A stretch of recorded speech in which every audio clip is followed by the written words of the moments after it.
Salut à tous, c'est Manu pour RCF1. Pour cette nouvelle vidéo, on se retrouve pour faire un petit unboxing de la nouvelle Team Associated F1 RC10 F6, donc qui est une F1 10e classique. On connaît Team Associated puisqu'ils sont très orientés compétition, comme souvent. Ils ont des châssis performants, donc que ce soit en buggy ou en piste. La catégorie piste, donc c'est une catégorie qui était souvent promu chez Team Associated dans les catégories Pancar généralement, que ce soit avec les RC12 ou avec les RC10 L et puis R récemment, donc les R5.1 par exemple, leur dernier modèle. Et là donc il s'attaque au marché de la F1, qui est un marché qui est plein développement aux États-Unis en ce moment. Donc cette RC10 F6 est livrée dans le kit sans carreaux, sans pneus, bien sûr sans électronique. Elle est quand même livrée avec des ailerons, je vous montrerai un petit peu plus tard dans le kit. Alors c'est la deuxième fois que je fais cette vidéo, donc il y a quelques sachets qui sont ouverts, parce que j'ai un petit problème de son sur la première fois, donc je refais cette vidéo. Vite fait, le petit tour de la boîte. Donc on le voit chez Team Associated, 28 titres de champion du monde, donc c'est vraiment un constructeur qui est très attaché à la compétition.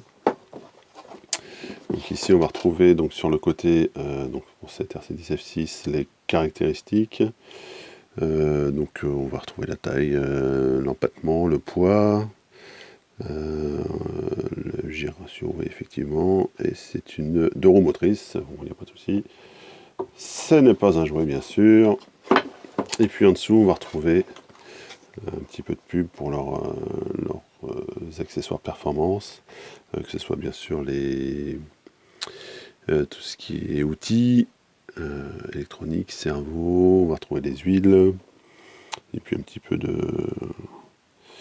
t-shirt, ce genre de choses. Bon, on va pas grand chose, on va plutôt s'intéresser nous à ce qu'il y a dans cette boîte de cette F6. Donc oui, juste pour l'histoire, je crois que Team Associated avait sorti une F1 dans les années 80, je crois que c'était une F1 thermique à l'époque, et de ce que j'en sais, je ne crois pas qu'ils avaient sorti d'autres F1 en élec, donc ça serait leur premier kit, premier kit F1 électrique. Donc on va retrouver dans le kit, on va retrouver les huiles. Donc pour le montage donc, de l'amortisseur central, on aura de la 350. Pour les dampers latéraux, de la 10 000, donc un montage assez souple quand même. Donc on testera ça, si c'est ce qui convient. Un ressort, donc toujours pour l'amortisseur central. On va retrouver ici le sauve-cerveau, donc avec 3 bagues. Il y a quelques pièces ici, je vois pas trop ce que c'est, oui ce sont des chapes. Voilà, on va retrouver pour le train avant, donc on va retrouver les kingpins, les axes de train avant, on va retrouver donc toutes les cales de réglage pour la chasse et le carrossage. Donc ils reprennent le même principe, par exemple que sur la X-Ray, c'est-à-dire qu'on va avoir des cales de différentes valeurs qui nous donneront par exemple 1, 1,5, 2 degrés, 2,5 degrés pour le carrossage, 6, 9, 12, etc. pour la chasse, etc. On va retrouver également dans le kit donc les supports pour les rotules, donc c'est les mêmes types de supports, donc avec un petit joint en fait qui vient se bloquer dans le carbone. Alors, a priori, sur les premiers montages, il y avait quelques difficultés pour avoir les pièces bien libres. Sur le train avant, hein, les rotules étaient assez serrées, donc il faudra qu'on revoie ça au montage, je vous en reparlerai lors de l'essai final si j'ai eu le souci ou pas. On va retrouver également un petit peu d'aluminium. Alors ce qui est un petit... c'est pas vraiment un problème, mais bon. Sur le kit, en fait, on va retrouver deux ou trois pièces en aluminium comme ça, et qui sont pas forcément des mêmes couleurs. Par exemple, on le voit là. Alors, je sais pas si ça passera à la caméra, entre le support de cerveau et le support de train avant. on voit qu'il y a une petite différence de teinte sur la donisation. C'est pas... moi je trouve que c'est un petit peu dommage, quoi. Ils auraient pu faire ça tout de la même teinte. Pareil, on voit sur les rondelles, ou sur les clips, hein, là, sur les clips c'est flagrant. Bon, c'est un petit détail, hein, mais bon, c'est vrai que moi je préfère quand la kit est de la même couleur partout, c'est plus joli je trouve. C'est bon, là c'est purement esthétique, hein, fonctionnellement ça ne change rien. On va retrouver donc tout ce qu'il faut pour l'axe central. Donc on va retrouver ici les deux sorties, donc sortie de diff et la sortie de l'autre côté. Les excentriques pour le réglage de hauteur de caisse. Alors apparemment dans ce qu'on voit, les excentriques qui sont également en hauteur et également pour l'empattement. Ils sont excentriques dans les deux sens. Hein. Donc il faudra voir un petit peu ça au montage, hein, quel type de réglage on peut avoir. L'axe lui, donc c'est un axe en carbone. On va retrouver les billes et les flasques. Donc la couronne, elle c'est du 64 dp. Les huiles donc en silicone, de la graisse de silicone pour le diff et de la graisse noire pour la butée à billes. Alors, la butée à billes, je l'ai vu tout à l'heure, elle est là. Ouais, voilà. Donc la butée à billes ici. Avec là, on va retrouver tous les roulements et les ressorts latéraux. Voilà. Je sais pas. Ah oui, donc ça c'est les couleurs des ressorts latéraux. Hein. C'est des petits trucs à mettre dessus qui permettent de les repérer. On va retrouver ensuite donc tout ce qui est biellette de direction et dumper latéraux, quelques pièces de l'amortisseur central. Donc là, pas de souci. Les amortisseurs, là, chez Team Associated, ça marche pas trop mal. Quoi qu'il y avait un petit défaut sur la pancar, la RC10 R5.1, qui était comment s'appelle, le plastique était un peu trop friable, ce qui fait que la fixation derrière avait tendance à sauter. Là ici c'est en métal, donc on n'aura pas ce problème. Donc là ça c'est plutôt une progression. On n'a qu'un seul piston a priori, hein, dans le kit. Donc on jouera plus avec les huiles qu'avec les trous dans les pistons. Ok, on va retrouver ensuite tout ce qui est link. Donc les links, je suppose que là encore c'est des pièces compatibles avec les 12e et 10e. Ce qui est pas mal, c'est qu'on va avoir deux renvois de direction, en fait, de longueurs différentes. Hein, donc, dans le kit, le réglage de kit, c'est le court qui est préconisé. On aura également un réglage avec un Ackermann plus long, qui permet d'avoir un setup différent. Et puis on va retrouver à l'arrière donc les supports moteurs, donc gauche et droite, et fait un tête intéressant, la rotule centrale, hein, le pivot. Qui est enchâssé là-dedans dans cette pièce aluminium. Donc on regardera au montage, hein, ce que ça vaut. Ça peut être, c'est un petit peu différent de ce qui se fait ailleurs. C'est la principale démarcation, hein, par rapport aux autres. Puisque le reste, ils reprennent des formules connues. On va retrouver des colonnettes aussi exactement pareil. Donc le reste du réglage, c'est des formules assez connues. Donc les fusées avant. Là-dessus, pas de difficulté, ça pareil, on testera la solidité. Le pod arrière, donc plutôt, ça a l'air plutôt costaud. Hein. Il y a un petit peu de matière, donc ça c'est pas mal. Pas de pièces trop fines, par exemple, comme il y avait sur la CRC. Donc ça c'est bien. Et puis donc pour le châssis, donc on voit qu'il y a pas mal de trous en fait là, tout ça, là. Toute cette série de trous. Alors il faut savoir que par exemple sur la pancar, sur la RC10 R5.1, donc je suppose que c'est la même chose ici, on pouvait rajouter en fait des longerons en carbone qui se vissaient dessus, qui permettaient de rigidifier le châssis. Donc là je suppose que c'est exactement la même chose. Ça permettait de donner plus d'avant en fait sur les pistes sur lesquelles on avait beaucoup de grippe.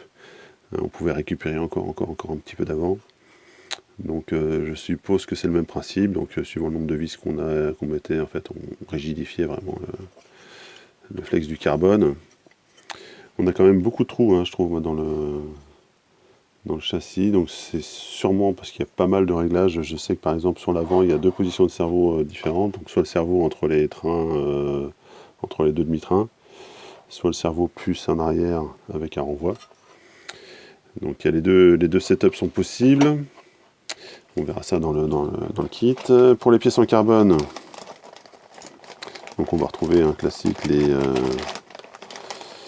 comment ça s'appelle, les triangles avant, inférieur et supérieur. Alors est-ce qu'il y a ces trous là, je sais pas à quoi ça sert, si c'est pour alléger ou s'ils ont une fonctionnalité. On verra un petit peu. On va retrouver bien sûr des supports d'aileron, la pièce pour le réglage de la chasse et du carrossage. On va retrouver les supports de batterie, donc à voir, hein, et puis le support de cerveau flottant. Donc pareil, là aussi on a le cerveau fixe sur le châssis et le cerveau flottant comme réglage. Hop, il ne faut pas que je perde la petite barrette pour la queue. Voilà, on va la remettre dedans. Et puis on termine par une pièce intéressante. Ah non, il y a des petits ressorts avant, hein, pour les kingpins. Et puis la pièce qui est intéressante aussi, donc sur ce châssis, donc le rond arrière, là on verra un petit peu qui est pas mal travaillé, je trouve, hein, c'est déjà pas mal. Mais c'est surtout l'aileron avant qui va nous intéresser, puisqu'il reprend un petit peu, c'est le premier d'ailleurs, qui reprend un petit peu la forme des ailerons de 2017, des fins actuelles. Donc on voit quand même que il y a eu un gros travail quand même qui a été fait au niveau design dessus. Pour reprendre, on voit toutes les petites montées de flaps là qui sont assez jolies. Plus des petites pièces qui se rajoutent derrière, on voit là. Voilà, ces petites pièces là. Donc c'est assez pas mal, hein. Donc là on est vraiment sur un aileron qui reprend vraiment le look 2017 du règlement F1 actuel. Donc ça c'est cool. Là, une petite planchette de décal, d'autocollant. Donc on retrouve par exemple ici un petit gabarit, c'est pas mal, hein. Un petit gabarit qui va nous permettre de découper. Donc ça se place en fait sur la carreau, et ça permet de découper le train avant pour avoir vraiment le bon passage de triangle. Donc ça se met 15 mm derrière le centre du plot de carrosserie. Voilà. Donc voilà, sinon le reste, bon bah c'est un petit peu de la pub pour Team Associated. C'est un peu dommage qu'ils aient pas mis un peu plus de déco typé F1 quoi.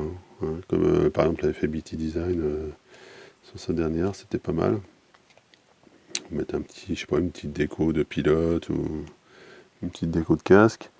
Alors ils préconisent eux dans le kit de monter la carreau F1 15. Donc la F1 15, c'est une carreau de chez Protoform. Donc on testera également, hein, pour l'essai. Je l'ai ici, je vais vous montrer vite fait. Hop, elle est à côté. Voilà la F1 15. La carreau, bon vous la connaissez déjà, elle est sortie depuis presque 1 an et demi je crois maintenant. Là-dessus pas de difficulté. Ouais, enfin on termine par le manuel. Donc chez Team Associated, les manuels sont plutôt clairs, ça là-dessus il n'y a pas de problème. Par contre ils sont en anglais bien sûr. On va retrouver donc tout le hardware nécessaire. Donc le hardware c'est toutes les visseries. Ok, et ce qu'il faudra faire attention en fait chez Team Associated, c'est les instructions avec les points d'exclamation qui nous feront en fait, qui nous attireront sur des points de réglage. Où il faudra faire un petit peu preuve de vigilance.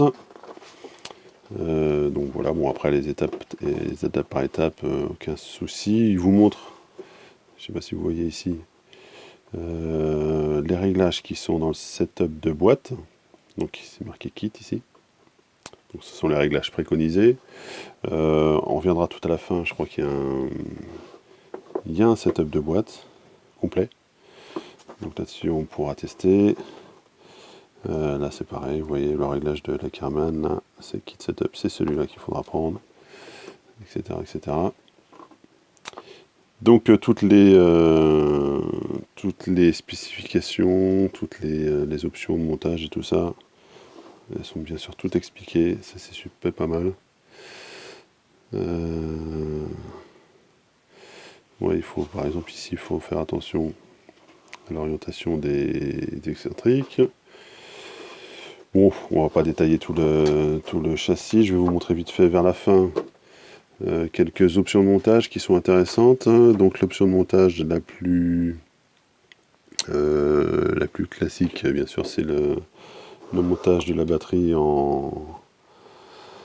comment ça s'appelle, en longitudinal plutôt qu'en transversal, mais on aura également, je vous en ai parlé un petit peu tout à l'heure, le montage, hop là, du cerveau en fait en version avancée, donc on va voir ici, hop, sans le renvoi de direction. Donc le cerveau pourra se mettre entre les deux triangles de l'avant. Donc ces deux setups, moi je préfère la monter avec le renvoi de direction, c'est plus performant je trouve. Puis on va retrouver quelques vues éclatées, donc des différents montages, que ce soit l'axe, les triangles, le train avant. On va retrouver l'ensemble des références des pièces. Donc ça c'est pas mal. Plus quelques autres. C'est quoi ça? Ah oui, donc ça c'est les combos, les moteurs, les accessoires et tout. Donc c'est toute leur gamme d'accessoires chez Ready. Et puis on va retrouver donc une fiche de setup vierge ici, et la fiche de setup du kit, donc qui est déjà pré-remplie. On va retrouver le réglage classique par exemple ici, c'est 1,5 degrés pour le carrossage, c'est 9 degrés pour la chasse. Donc ça va être un réglage qui sera assez passe-partout on va dire, qui marchera aussi bien en extérieur qu'en intérieur, mais qui sera assez facile, pas forcément très performant, mais qui permettra déjà de tirer une bonne, enfin peut-être pas la quintessence, mais qui tirer une bonne performance de la voiture. On reviendra un petit peu sur ce setup là, moi je partirai de ce setup là pour faire le montage, et puis on montera petit à petit, je verrai s'il y a des ajustements à faire. Voilà, donc on va s'arrêter là pour ce déballage, on a fait le tour. Je voulais remercier au passage donc CML Distribution qui nous a fourni le kit, bien gentiment. Merci à eux. Et puis nous on se retrouve donc dans une prochaine vidéo de montage où je vous ferai quelques photos étape par étape du montage, notamment des spécificités, je vous l'ai dit par exemple pour le pivot central. Et puis on finira sur un essai piste. Alors comme vous le savez, la SMN étant fermée, on fera plus d'essais sur moquette pour l'instant.